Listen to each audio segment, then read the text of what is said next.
Hopefully by now you realize that if he gets a grip on me,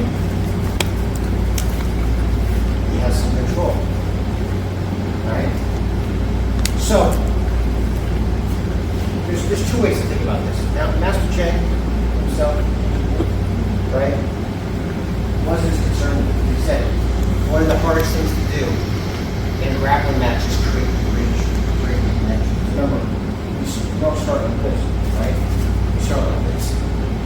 And so creating a bridge. And again, for combat, obviously, this is where we start. We'll start with like judo combos back there.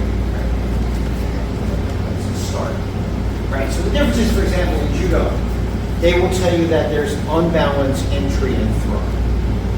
Right? That's because they're thinking here, if I try to throw you without a good setup, without a good unbalancing, you're going to reverse me.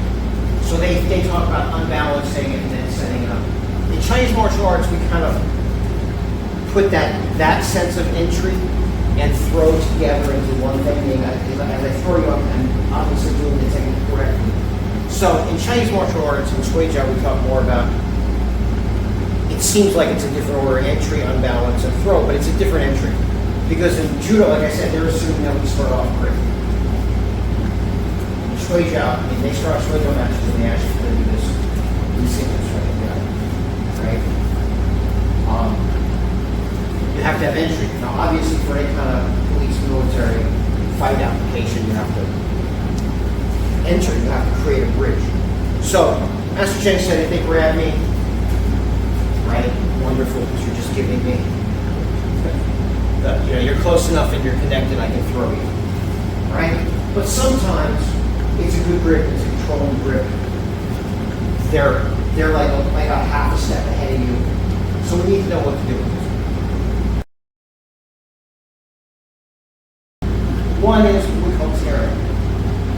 So for example, I'll grab here, he's grabbing here.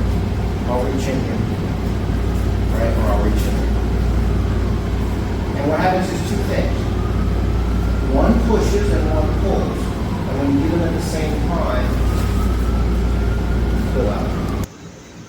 I'll grab here because he's grabbing here. I'll reach in here, right? Or I'll reach in here. And what happens is two things. One pushes and one pulls. And when you do them at the same time, you pull out. Right? Sometimes you do it the other way. It doesn't matter. Right? I remember I always told you about this. A couple of you already said this, right? You can actually kind of punch them inside their uniform. Right? Even if it doesn't come completely out, he can tell you that by telling that. It's not a controlling grip. You know, if your elbow there, it's a controlling grip. As soon as I did that. So you have to figure out, like, they can grab pretty much anywhere. And there's no, like, really set method other than grab what's being grabbed, grab them, punch into them while pulling away. And then later, you won't do this today, you won't have time, but you try to learn how to do this and create. Grabs, I grab him, and I'm going to push him with one to pull from the train down. Grabs. And I only have to get a good grip here, right? Yeah, I can literally just push him, right? This would be a foul. It's an accident every time I get it. Push him out the door. The other ones, let's say it's two hands, right? So if I attack one, he still has one.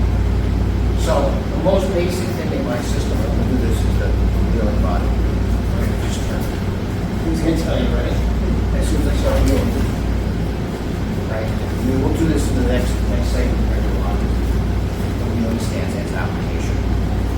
Some of it's theoretical, some of it is physical conditioning, but some of it is practical application. So if he gets two hands on you, right, just hips and shoulders turn, hips and shoulders turn. He's only at that until he gets tired of it. This happens in tight clinching also. Yes.